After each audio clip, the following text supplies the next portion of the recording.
1950년에서 60년대 미국의 연구기관을 중심으로 전자기기의 화면을 활용한 새로운 오락거리가 시작되었고, 이것이 1970년대에 이르러서는 비디오 게임이라는 새로운 상업 기반을 만들어냈습니다. 최초의 비디오 게임인 퐁을 개발한 아타리에서는 하나의 기기로 여러 가지의 게임을 즐길 수 있는 머신의 개발을 하게 되죠. 이렇게 완성된 게임기의 이름은 아타리 비디오 컴퓨터 시스템이었고, 이 기기는 순식간에 북미 지역에 퍼지며 새로운 시장을 형성했습니다. 그렇게 아타리 2600이 게임 시장을 점거해가던 그 무렵, 일본에서도 이런 게임기 시장에 눈독을 들이던 기업이 있었습니다. 훗날 전 세계의 콘솔 시장을 지배하며 게임기가 자사의 회사 이름으로까지 불리게 되는 닌텐도였죠. 닌텐도의 시작은 화투를 만드는 회사였으나 그 규모를 키우기 위해서 다양한 사업에 손을 댔고 여러 실패를 맛봤습니다. 어려움에 빠진 닌텐도는 꾸준히 새로운 고객을 얻을 수 있는 시장으로 눈을 돌리며 장난감 사업에 진출했고, 이게 나름의 효과를 거뒀죠. 하지만 여전히 일본을 지배하고 있던 대기업들과 어깨를 나란히 하기에는 부족했으며, 그를 위해선 새로운 사업 아이템이 필요했습니다. 오늘 여러분께 들려드릴 이야기는 닌텐도의 성공 신화의 바탕이 된 제3세대 콘솔 게임기인 패미컴입니다. 패미컴 이야기를 하기 전에 우선 닌텐도가 게임 산업의 첫 발을 어떻게 내딛었는가를 설명해야 할 필요가 있습니다. 사실 닌텐도의 거치형 콘솔 게임기는 패미컴을 개발하기 이전에도 있었습니다. 닌텐도는 미쯔비시와 협업해서 1977년에 1세대 콘솔이라고 할 수 있는 컬러 TV 게임이라는 모델을 내놓은 적이 있었죠. 이 게임기에는 몇 가지의 게임이 내장되어 있었는데 대부분 퐁의 아류작이라고 할 수 있는 닮은 꼴 게임이었습니다. 하지만 이 기기는 큰 히트를 기록하지 못했는데 그 이유는 이 제품에서 독창성이라고는 전혀 찾아올 수 없었기 때문이죠. 지금의 닌텐도를 알고 계신 분들이라면 닌텐도에서 이런 게 나왔다는 사실이 의아하고 신기하기도 하실 겁니다. 어쨌거나 이 기기는 일본 내에서 약 140만 대를 판매하는 데 그쳤고, 닌텐도의 이름을 사람들의 기억에 새기진 못했죠.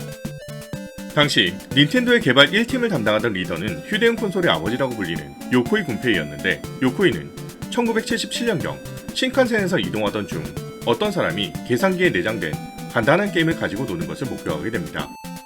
그걸 가만히 지켜보다가 저 사이즈의 게임기를 만들 수 있다면 사람들이 가지고 놀 수 있지 않을까? 라는 발상을 하게 되죠. 요코이는 그 컨셉에 대해서 야마우치 사장에게 의견을 제시했고, 야마우치 사장은 그 이야기를 듣자마자 즉시 진행하라고 지시합니다. 그렇게 완성된 것이 닌텐도의 첫 번째 휴대용 기기인 게임 앤 워치였고, 이 기기는 엄청난 히트를 치며 닌텐도를 돈방석에 앉게 해주었고, 이로 얻은 이익으로 닌텐도가 보유하고 있던 70억엔 가량의 빚을 탕감시키며 추가로 40억엔의 흑자를 기록하게 되었죠. 야마우치 사장은 이 경이로운 결과를 보고 게임 시장이 엄청난 잠재력을 가지고 있다는 걸 깨닫게 됩니다. 그리고 이 성공은 새로운 도전으로 이어지게 되는데, 이게 바로 여러분이 잘 알고 계신 패밀리 컴퓨터의 등장으로 이어지죠. 1981년 11월 어느 날 야마우치 사장은 개발 2팀의 리더인 우에무라 마사유키에게 전화를 겁니다. 개발 2팀은 컬러 TV 게임을 제작했던 부서였는데, 최근에 개발한 아케이드 게임도 결과가 부진해서 할 일이 없던 한가한 상태였죠. 우에무라에게 전화를 건 야마우치 사장이 건넨 첫 번째 말은 슬슬 게임 앤 워치의 다음을 생각해봐야겠다는 말이었습니다. 야마우치 사장의 의견은 가정용 TV로 아케이드 게임을 즐길 수 있는 기계를 만들었으면 좋겠다는 거였는데, 당시 북미에서는 아타리 2600이 엄청난 히트를 치고 있었고, 북미의 게임 시장은 2천억 달러를 돌파하는 규모로 성장하고 있었죠. 두 사람은 장시간에 걸쳐서 통화를 나누며 이 사안에 대해서 논의했는데, 이를 실현하기 위해선 두 가지의 문제를 해결해야 했습니다. 첫 번째는 그렇게 만들어진 하드웨어를 생산하기 위한 공장이 필요하다는 것이었으며, 두 번째는 아타리 2600처럼 몇 년이나 시장을 독점할 수 있는 독창성이 있어야 한다는 것이었습니다. 우에무라는 게임기의 수명이 그 정도로 길다고 생각하지 않았기에 사장님, 3년이나 버티는 건 무리예요 라고 말했습니다. 하지만 야마우치 사장은 아니야, 내가 게임워치를 봤는데 3년이야, 최소 3년은 버텨줘야 한다고. 어차피 지금 할 일도 없을 테니까 잘 부탁한다 라고 말하고 전화를 끊었고, 개발 2팀은 뭔가를 해야 하지만 그게 뭔지도 잘 모르는 상황에서 일을 시작해야 했죠. 이 부분에서 재밌는 사실이 있는데, 패미컴의 목표 수명에 대한 기록은 화자에 따라서 1년으로 기록된 부분도 있다는 점입니다. 개발 2부의 리더였던 우에무라 마사유키는 패미컴 30주년 기념 인터뷰에서 이 기간을 3년이라고 말했지만, 1986년에 발매된 닌텐도 상법의 비밀이라는 책과 1993년에 닌텐도가 위험하다라는 책에는 이 기간을 1년으로 기록하고 있습니다. 이는 당시 닌텐도가 게임기 시장을 어떻게 생각했는지를 짐작할 수 있는데, 여러 정황을 종합해봤을 때 최초에는 1년이 맞는 것 같습니다. 그 이유는 닌텐도는 게임 시장을 장난감 산업의 연장이라고 생각했기 때문이죠. 보통 한 가지의 장난감이 1년이나 유행이 지속되면 굉장히 잘 팔았다고 보는 게 맞았기 때문에 최초 언급은 분명 1년이었을 겁니다. 그래서 1980년대와 90년대의 잡지 및 서적에서는 이 기간을 1년이라고 표기하고 있었던 것이죠. 하지만 페미컴의 흥행이 길어지고 엄청난 히트를 기록하면서 닌텐도의 성공담을 기록하는 과정에서 기간이 늘려졌을 가능성이 있습니다. 혹은 개발 과정에서 1년이라고 발언했지만 점차 3년으로 바뀌게 되었다고도 볼 수 있겠죠. 그러나 개발의 핵심 관계자였던 우에무라 마사유키가 3년이라고 말했기 때문에 이 3년설을 기반으로 이야기를 이어나가도록 하겠습니다. 당시에 개발 2팀이 왜 저렇게나 한가한 상황이었느냐 하면 레이더 스코프라는 게임을 제작했다가 흥행에 실패했기 때문이었습니다. 레이더 스코프는 1981년에 발매된 아케이드 슈팅 게임인데 남코의 갤럭시안과 상당히 비슷한 컨셉의 게임이었죠. 이걸 만들기 위해서 미리 대량의 기판을 주문했었지만 이게 잘 팔리질 않아서 기판이 상당히 많이 남아있었습니다. 이걸 어떻게든 재활용하기 위해서 요코이 군페이가 이끄는 개발 1팀에 헬프를 요청하게 되죠. 개발 1팀 역시 게임 앤 워치로 인해 인력의 여유가 없는 상황이었고 요코이는 사내를 대상으로 아이디어 공모전을 열게 됩니다. 이 공모전에서 디자이너로 입사한 신입사원의 아이디어가 발탁되었고 지금 딱히 할 일이 없었던 이 신입사원에게 개발을 일임하죠. 이 신입사원은 프로그래밍을 할 줄 몰랐기 때문에 프로그래밍을 외주로 맡기고 캐릭터 디자인과 음악을 담당하게 됩니다. 그리고 이렇게 만들어진 게임이 대히트를 치게 됐는데 게임의 이름은 동키콩이며 신입사원의 이름은 미야모토 시게루였죠.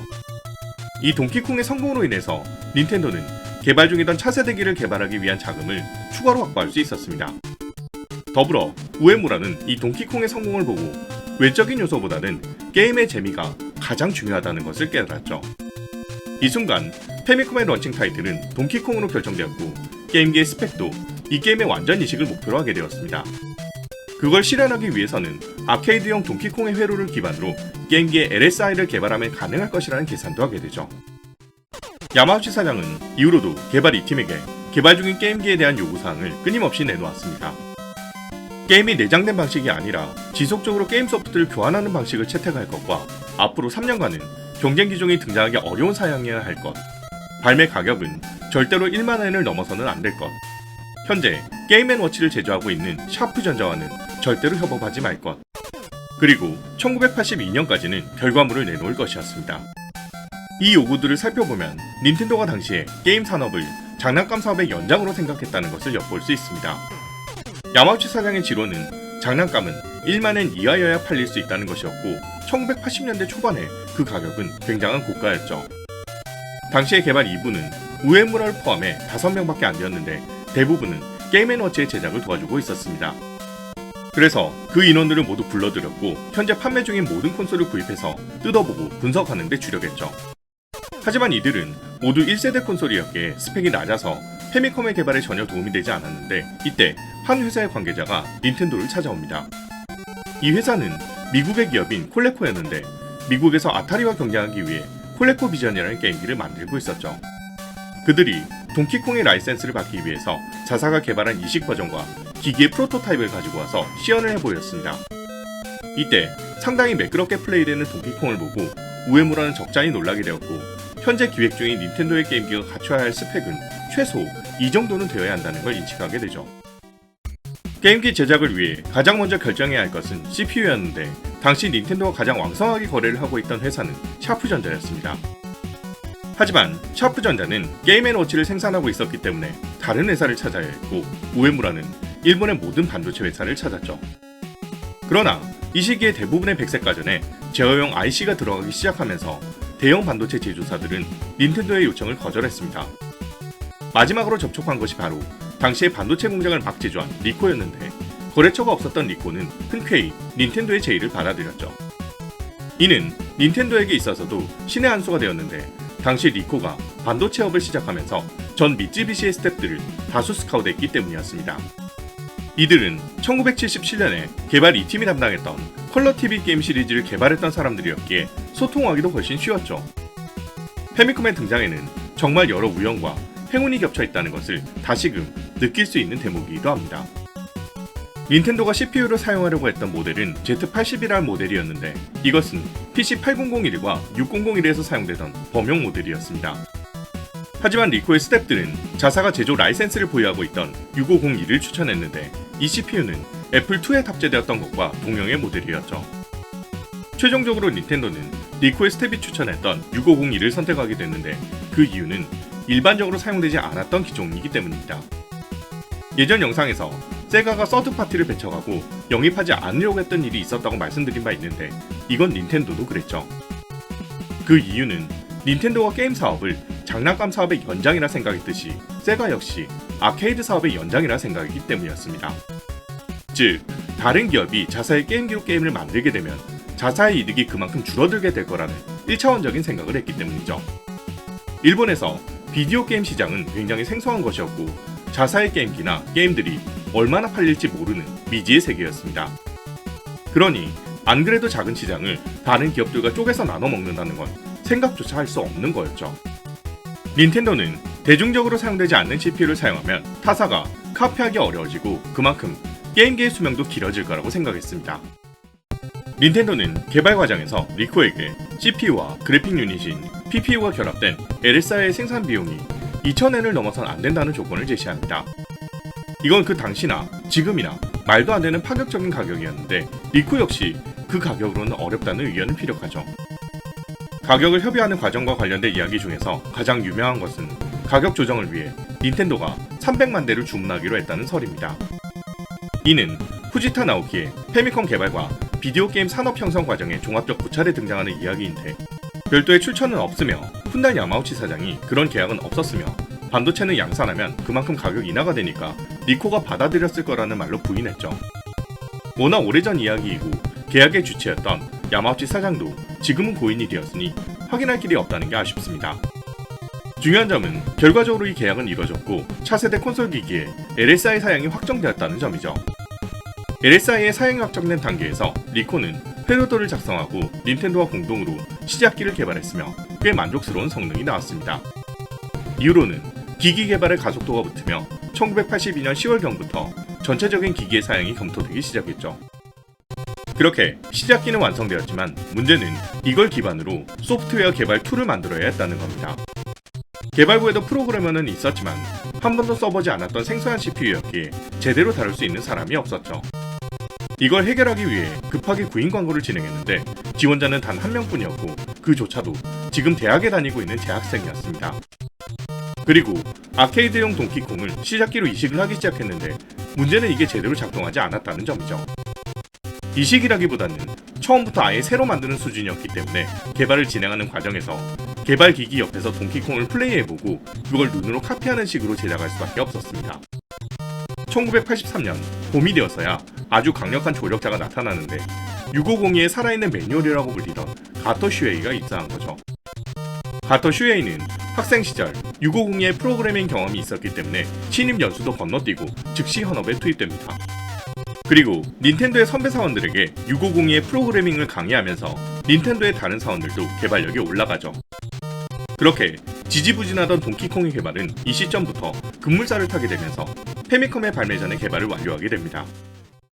게임의 저장 매체를 결정하는 과정에서 언급된 것은 여러분께서도 잘 알고 계시다시피 롬 카트리지가 떠올랐습니다. 하지만 당시에는 디램이 업계의 대세로 떠올랐기 때문에 이걸 대량으로 제조해줄 수 있는 업체를 찾기가 어려웠죠. 우에무라의 친구에게 이런 이야기를 꺼내봤더니 롬? 요즘에 그런 걸 만드는 데가 어딨어? 하면서 웃어 넘길 뿐이었습니다. 이때 닌텐도에 도움이 되어준 것이 바로 워드 프로세서 개발에 적극적이었던 도시바였죠. 일본어는 영어의 알파벳보다 숫자가 많고 정보량이 많다 보니 도시바에서는 이걸 독자적으로 개발한 롬에 담는 기술을 개발했습니다. 그리고 이 롬을 워드 프로세서에 내장하고 그때그때 꺼내 쓰는 방식으로 이용했기에 롬을 제작하는 기술이 뛰어났죠. 도시바의 협력에 힘입어 닌텐도는 게임의 데이터를 저장하는 롬 카트리지를 제작하는 설비를 갖추고 게임팩을 직접 제조하게 되었습니다. 훗날 패미컴이 엄청난 히트를 기록하면서 당시 닌텐도의 제안을 거절했던 제조사들은 땅을 치고 후회할 수밖에 없었죠. 야마우치 사장이 내건 조건들을 하나씩 클리어하면서 패미컴의 개발이 진행되고 있었지만 아무리 궁리해봐도 해결되지 않는 부분이 있었습니다. 바로 가격이었는데 소형이라고는 하지만 작은 컴퓨터나 다름없었던 페미컴의 가격을 줄이는 데에는 한계가 있었던 거죠. 최초의 디자인은 본체 앞에 컨트롤러가 붙어있고 그 형태는 조이스틱을 달아놓은 일체형으로 제작하는 거였습니다. 이런 디자인은 비용을 절감하는 데 도움이 되었지만 야마우치 사장은 그래서는 아이들이 가지고 놀다 부러지기 쉽다고 여겼죠. 그래서 페미컴의 최종 디자인은 개발 2팀의 리더인 우에무라의 손을 떠나 개발 1팀의 요코이 군페이에게 넘어가게 되었습니다. 외부 디자인을 결정하기 전에 가장 먼저 결정된 것은 컬러였는데 야마우치 사장이 이걸 결정할 때 자신이 하고 있던 머플러를 넘겨주면서 바로 이 색이야 라고 했었고, 그걸 기본으로 디자이너가 나머지 부분을 결정하게 되었죠. 게임 패드는 게임 앤 워치에서 사용되었던 십자키와 2개의 버튼을 다는 것으로 결정했고 2인 플레이를 위해 2개를 기본 제공했습니다. 제조 단가를 낮추기 위해서 과감하게 패드의 커넥터를 생략하고 본체에 연결된 것으로 결정되었죠. 외장재로는 내열 성능과 강도를 고루 갖춘 ABS 수지를 채용하게 되어서 점점 초기 구상보다 가격이 오르게 되었습니다. 게임기는 완성되어 가고 제품명을 결정해야 했는데 페미컴의 이름은 초기부터 여러 차례 바뀌었지만 좀처럼 정식 명칭이 결정되지 않았습니다. 이에 고민하던 우에무라는 집으로 돌아가서 아내에게 지금 우리가 만드는 게임기 이름을 고민하고 있는데 패밀리 컴퓨터가 어떨까 생각 중이거든? 이라고 말하자 아내가 그럼 페미컴이라고 하면 되겠네. 어차피 그렇게 줄여서 말할 테니까 라고 말했습니다. 그 말에 번쩍 귀가 뜨인 우에무라는 야마우치 사장에게 달려가서 페미컴이란 이름은 어떻습니까? 라고 제안하죠. 야마우치 사장이 그게 뭔데? 라고 물었을 때 패밀리 컴퓨터의 약자입니다. PC를 퍼스컴이라고 하니까 페미컴 어떻습니까? 라고 했더니 그 자리에서 절대 안 돼! 라고 했다는 재미있는 에피소드를 가지고 있죠. 하지만 야마우치 사장은 의외로 그 이름이 마음에 들었는지 최종적으로 게임기의 이름을 페미컴으로 붙이게 되었습니다. 그런데 같은 이름의 상표가 샤프전자의 전자레인지로 출시된 적이 있어서 양사가 논의 끝에 닌텐도가 이 상표를 구입하게 되었죠. 우여곡절 끝에 닌텐도의 새로운 콘솔 게임기인 패밀리 컴퓨터, 통칭 페미컴이라고 불리는 기기가 등장하게 되었습니다. 동시 발매된 런칭 타이틀은 동키콩과 동키콩 주니어, 그리고 뽀빠이 이렇게 3개의 게임이었으며 발매가는 14,800엔이었죠. 1983년 7월 15일 기대 반, 무관심 반으로 페미컴이 발매되었고 이날은 콘솔 게임기의 새로운 장을 열었던 날로 역사에 남게 되었습니다. 페미컴의 등장과 함께 닌텐도가 시장을 지배했을 것이라고 생각하신 분도 계시겠지만 현실은 그렇게 녹록지 않았습니다. 왜냐하면 1982년과 1983년 사이에 일본에 발매된 이런 게임기가 무려 16가지나 되었기 때문이죠. 이는 아타리 2600의 성공과 함께 북미 지역의 시장 규모가 점점 비대해지면서 급성장한 것이 큰 이유였습니다. 이 당시에 발매된 게임기는 크게 2가지로 분류되었는데 키보드 및 컴퓨터 기능을 포함한 것과 순수 게임기로 발매된 것이었죠. 1983년 당시에 단지 게임을 즐기기 위한 기기가 한 대에 2만엔 이상이라는 건 말도 안 되는 수준의 고가로 생각되었습니다. 게다가 비슷하게 순수 게임기로 발매된 것만 봐도 반다이의 아르카디아, 아타리의 아타리 2800, 토미의 퓨타 주니어, 세가의 SG-1000과 카시오에서 발매한 PV-1000 등 시장에 한꺼번에 엄청난 숫자의 게임기들이 등장했던 거죠. 게임 시장의 잠재력을 눈여겨보고 일본에서 영향력을 발휘하려고 했던 것은 닌텐도만이 아니었던 겁니다. 또한 북미 지역에서 발생한 아타리 쇼크로 인해서 비디오 게임 시장에 대한 인상이 나빠진 것도 고전의 원인이었죠. 게다가 페미컴 발매 초기에 몇 가지 문제점이 발견되었는데 설계적 문제로 PPU의 심각한 발열로 인해 게임 중에 멈추는 현상이 일어났습니다. 그리고 게임패드의 버튼을 누르다 보면 끼어서 다시 나오지 않는 결함도 발견되었죠. 이 문제의 원인은 버튼을 게임 앤 워치와 동일한 것으로 만들어서였는데 휴대용 기기를 즐길 때에는 사람들이 화면을 수평으로 봤기 때문에 힘도 자연스레 수직으로 가해졌기에 큰 문제가 없었습니다. 그러나 TV로 게임을 즐기게 되면서 사람들의 시선이 앞으로 가게 되고 자연스레 게임패드를 대각선으로 쥐게 되었죠. 덕분에 버튼에 가해지는 힘이 수직이 아니라 대각선으로 가해지게 되면서 버튼이 끼어서 빠지지 않았던 겁니다. 이로 인해서 초기에 판매되었던 제품을 전량 리콜해야 했고 닌텐도는 막대한 손해를 감수해야 했죠. 덕분에 1983년에 판매된 페미컴은 44만 대에서 멈춰 있었고 매상을 올리기도 전에 페미컴의 문제부터 해결해야 했습니다. 하지만 이 문제가 해결된 1984년부터 페미컴은 서서히 두각을 나타내기 시작합니다. 페미컴이 히트하게 된 첫 번째 요소는 가격이었는데 페미컴의 가격은 동시기의 모든 게임기 중에서도 가장 저렴했죠. 가격으로 페미컴을 상대할 수 있었던 것은 세가의 SG-1000과 카시오의 PV-1000 그리고 토미의 퓨타 주니어 뿐이었습니다. 두 번째 요소는 성능이었는데 동시기에 발매된 모든 종류의 게임기들은 대부분 페미컴보다 성능이 낮은 편이었죠. 성능으로 페미컴을 따라올 수 있었던 기기 역시 세가가 개발했던 SG-1000과 카시오의 PV-1000 정도였지만 이 기기들은 정적인 화면에서만 그랬을 뿐 페미컴처럼 부드러운 움직임을 전혀 보여주지 못했습니다. 세 번째 요소는 바로 압도적인 타이틀의 숫자였습니다. 페미컴은 처음 발매된 1983년에는 단 9개의 타이틀만이 존재했지만 이듬해 1984년에는 20개, 1985년에는 69개로 점차 타이틀을 늘려가죠. 이렇게 많은 게임들이 등장하게 된 것은 서드파티에 의해 여러 타이틀이 발매되고 즐길 수 있는 게임의 폭이 넓어진 덕이었습니다. 먼저 언급했듯 페미컴을 개발할 당시에 닌텐도는 자사의 게임기로 타사가 게임을 제작하는 것을 전혀 생각하지 않았습니다. 오히려 함부로 게임을 만들지 못하게 하려고 일반적으로 사용되지 않는 CPU를 사용했고 그 존재도 극비에 붙였죠. 하지만 1984년부터 서서히 페미컴이 인기를 얻기 시작하자 몇몇 회사들은 페미컴을 분해해서 해킹을 하기에 이르렀습니다. 그 대표적인 회사가 바로 허드슨과 남코, 자레코 같은 인기 게임 회사들이었고 이들이 닌텐도에 접촉해서 게임을 개발하게 해달라고 하죠. 특히 남코의 경우에는 허가를 받기도 전에 미리 게임을 만들어와서 이걸 페미컴으로 내고 싶다며 협상 테이블에 앉기도 했습니다.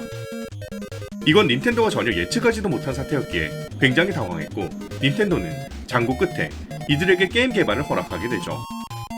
이 정도의 능력을 가진 회사들이라면 언젠가는 페미컴으로 게임을 만들게 될 것이라고 판단했기 때문이었습니다.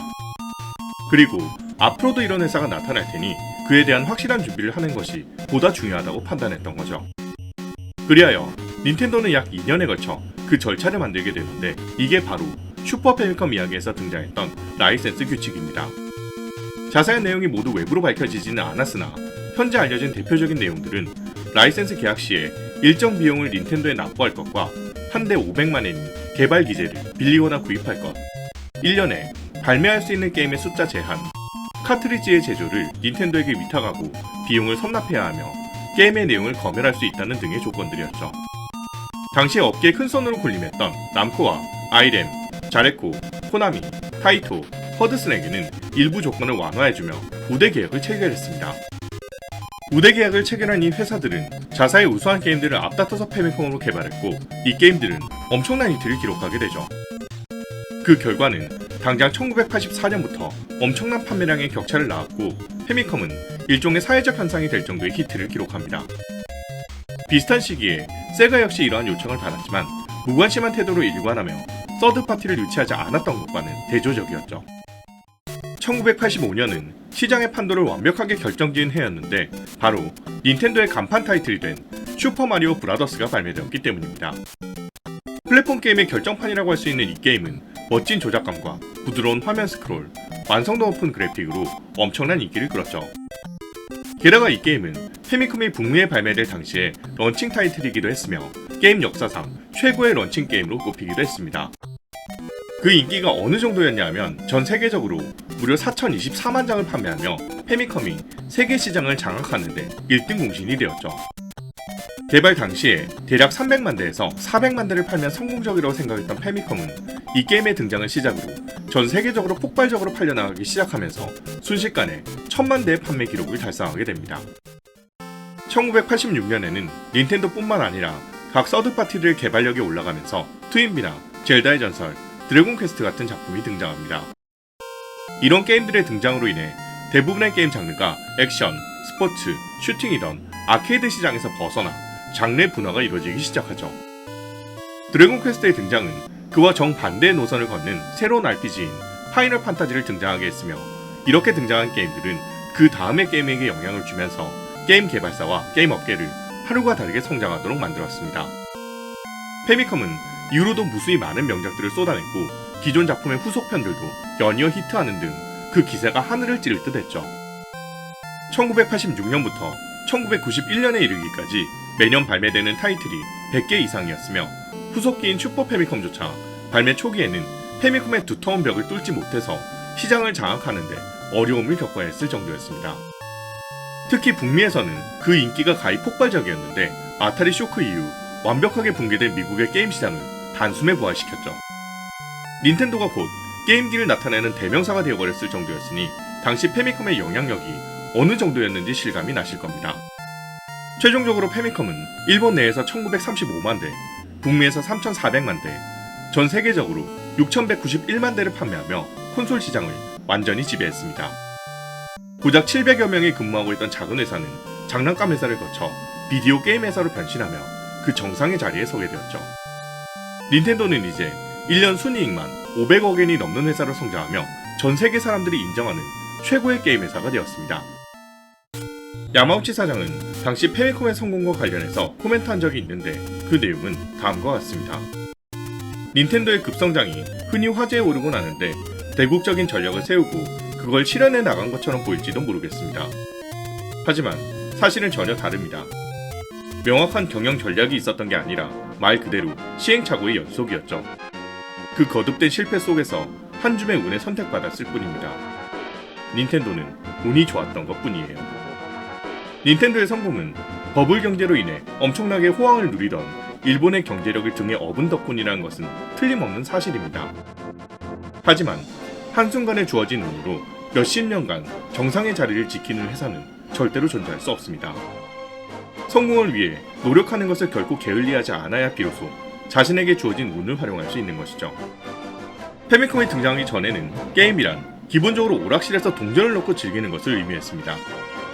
하지만 페미컴이라는 게임기가 등장하면서 수많은 사람들에게 집에서도 얼마든지 재밌는 게임을 즐길 수 있는 시대가 찾아왔음을 알려주었죠. 페미컴의 발매로부터 벌써 40년이라는 세월이 흘렀고 지금 페미컴으로 발매되었던 게임들을 보면 꽤나 유치하게 보일지도 모릅니다. 그러나 그 당시 어린이들의 눈에는 태어나서 처음 접하는 즐거움이자 TV 안에 펼쳐진 나만의 세상이기도 했죠. 그리고 가정용 콘솔 사업이 점차 커지면서 앞으로 우리에게 찾아오게 될 빛나는 미래를 알려주는 신호탄이기도 했습니다. 여러분께서 지금도 페미컴이라는 게임기와 당시 즐겼던 게임들을 기억하는 이유는 이때의 게임들이 우리들에게 게임이라는 세계를 알게 해주었고 또한 우리가 그 세계에 첫 발을 내디딜 수 있도록 도와주었기 때문이겠죠. 1949년에 22살의 나이로 회사를 이어받았던 야마우치 히로시라는 청년은 37년의 세월을 넘어서 닌텐도를 세계적인 기업으로 만들었습니다. 하지만 그는 여전히 성공이 고팠고 이곳은 그의 목표 지점이 아니라는 것을 본능적으로 깨닫고 있었죠. 왜냐하면 지금 자신의 앞에 그의 오른팔이라고 할 수 있는 요코이 군페이가 새로운 기획서를 들고 찾아왔기 때문이었습니다. 야마우치 히로시는 슬슬 페미컴의 다음을 생각해야겠구만 이라고 생각하며 미소 짓고 있었습니다. 새로운 콘솔 시장을 열면서 닌텐도에게 영광을 가져다 준 페미컴 이야기는 여기까지입니다.